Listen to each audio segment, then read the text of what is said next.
औज़ुबिल्लाहिमिनश्शैतानिर्रजीम बिस्मिल्लाहिर्रहमानिर्रहीम नहमदहू नसल्ली अला रसूलिल करीम अम्मा बाद।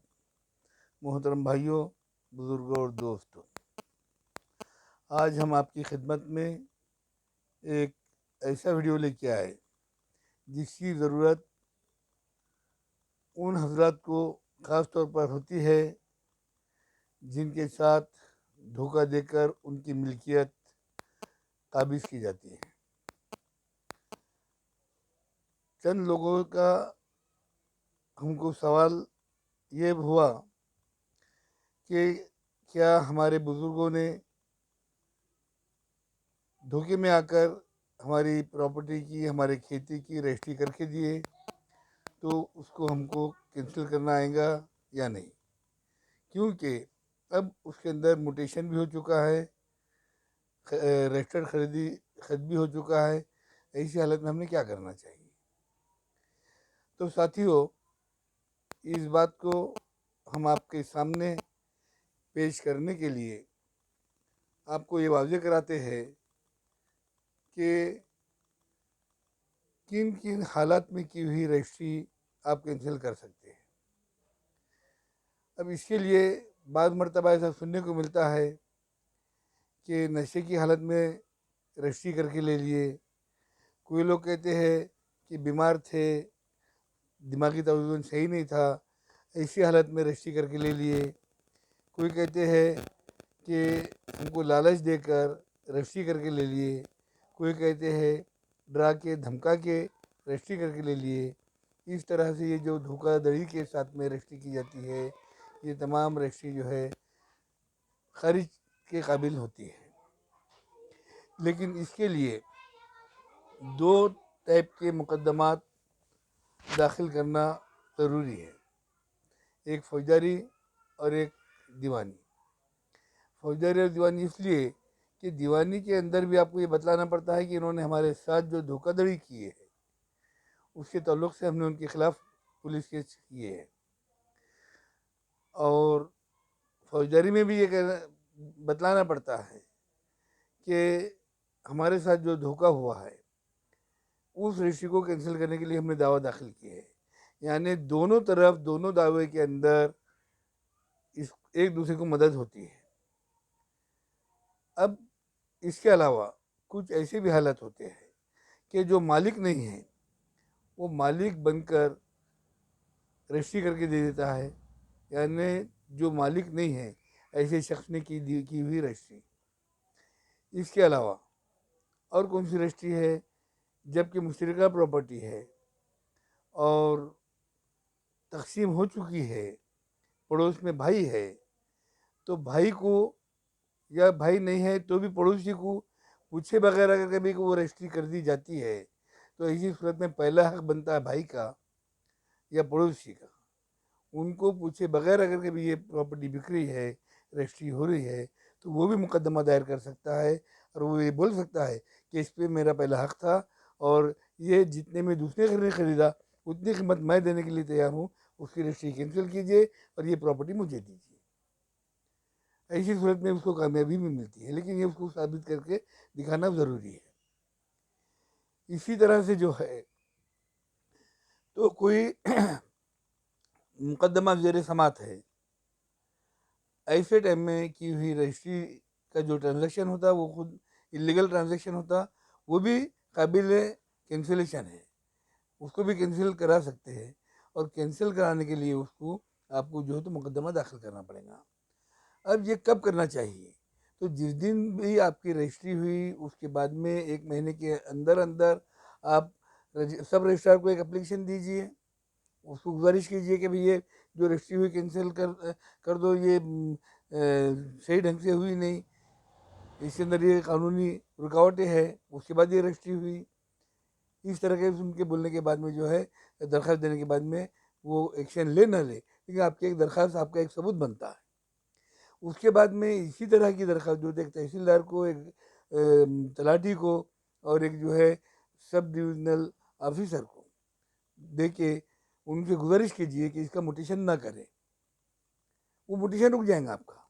क्यों? तो तलाटी के पास में एक रजिस्टर ऐसा होता है कि जो भी शिकायत आती है उस शिकायत का हल निकले बगैर वो म्यूटेशन नहीं कर सकते।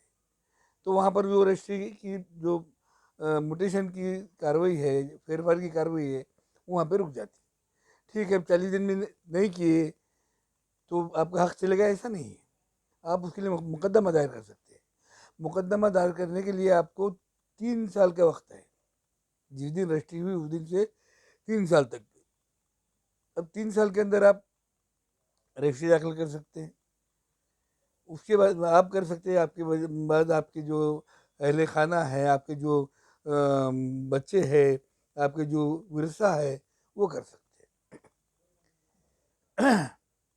इसी तरह जो है ये रजिस्ट्री का कैंसिल के लिए दावा दाखिल करना है। अब दावा दाखिल करने के लिए क्या चाहिए आपको? दावा दाखिल करने के लिए जो रजिस्ट्री हुई उस रजिस्ट्री की सर्टिफाइड कापी आपको सब रजिस्ट्रार ऑफिस से लाना पड़ेगी। उसके अलावा आपकी मिल्कियत होने के सबूत आपको देना पड़ेंगे। या आप अगर कभी उसमें पड़ोसी है या रिश्तेदार है, आपका उसमें बाजू में हिस्सा है, तो आपको वो साबित करना पड़ेगा। आपको ये साबित करना पड़ेगा कि किस हालत में रजिस्ट्री की गई और किस वजह से वो गैर कानूनी रजिस्ट्री है।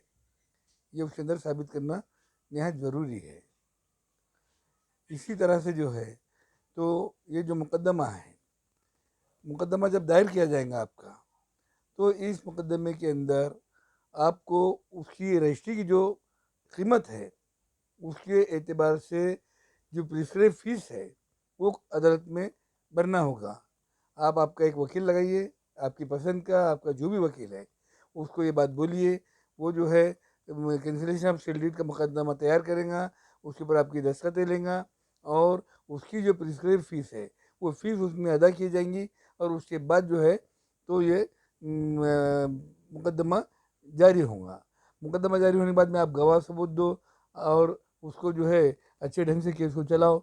उसके बाद इंशाल्लाह ताला जब आप साबित करके बतला देंगे कि जो रजिस्ट्री की गई ये गैर कानूनी है, कैंसिल होने के काबिल है, तो वो जज जो है वो उस तरीके से ऑर्डर पास करेगा और आपके हक में फैसला आएगा, रजिस्ट्री कैंसिल हो जाएगी। इसी के अंदर दूसरा एक हिस्सा ये है, इसमें ये मामला हो गया फीस भरने का और रजिस्ट्री कैंसिल कराने का।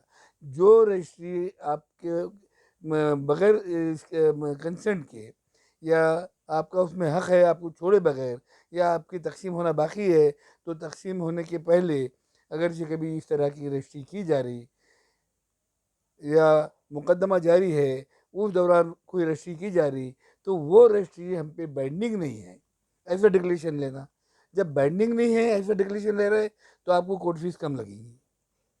और जब आप कैंसिलेशन ऑफ सेल डीड करेंगे यानी जो रजिस्ट्री की गई वो रजिस्ट्री कैंसिल करने की है, तो आपको फीस पूरी पूरी लगेगी, उसमें किसी तरह की रियायत नहीं होगी। ये फीस कोर्ट फीस होती है, ये अदालत को जाती है, गवर्नमेंट को जाती है। ये फीस वकील की नहीं होती है। वकील के लिए आप अपनी फीस अलग से तय कीजिए, जो तय होगा आपका और वकील का वो फीस वकील को अदा कीजिए। लेकिन वो वकील की फीस आज भी दे सकते, कल भी दे सकते, 1-2 रोज़ की रियायत मिल सकती। लेकिन कोर्ट फीस जो है वो मुकदमे के साथ दाखिल करना पड़ती है, ये भी ख्याल में रखना चाहिए। इस तरह से जो है तो जो सेल डीड है उसको कैंसिल करने के लिए ये तरीका है। और अगर गैर कानूनी तरीके से सेल डीड की गई तो उसको रोकने के लिए ये उसको कैंसिल करके वापस अपने नाम से करने के लिए गुंजाइश है और आप इसको कर सकते हैं।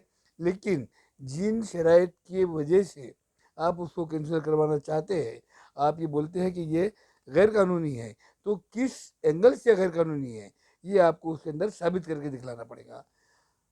इस तरह से हम आपको जो है तो इससे जिन हजरात ने हमसे फ़ोन पर रब्ता कायम किया और उन्होंने पूछे कि भाई sale cancellation of sale deed किस तरह की जाती है, तो मैं समझता हूँ कि अब ये हमारे आज के जो वीडियो है उससे उनका इत्मीनान हो गया होगा। और उनसे गुजारिश है कि अगर कभी उनका हो गया होगा तो उनको तो फ़ायदा हो जा रहा, लेकिन इस तरीके से वीडियो हर वक्त मिलते रहना, अपने को सुनने को मिलना, उससे मालूमात हासिल होना, इसका ख्याल करते हुए अपने पड़ोसी, अपने दोस्त, अपने अहबाब अपने रिश्तेदार, इन तमाम को जो है आप शेयर करो उसको और उन तक पहुंचाओ। उसके बाद उन्हें भी बोले और आप भी ख्याल में रखिए कि सबसे पहले इसको जो है वीडियो को सब्सक्राइब करें, और सब्सक्राइब करने के साथ ही साथ जो है तो बेल आइकॉन भी दबाइए, और उसके बाजू में जो है एक निशानी है लाइक करने की, उसको भी दबा दीजिए। तो हमारे भी को भी ऐसे लगेगा कि हम जो काम कर रहे हैं ये आप लोगों को पसंद आ रहा, और हमको ये इस काम करने के लिए और बढ़ावा मिलेगा, और ऐसा काम इंशाल्लाह ताला हम हमेशा के लिए अंजाम देते रहेंगे, आपकी खिदमत में आते रहेंगे। खुदा हाफिज़, वस्सलाम।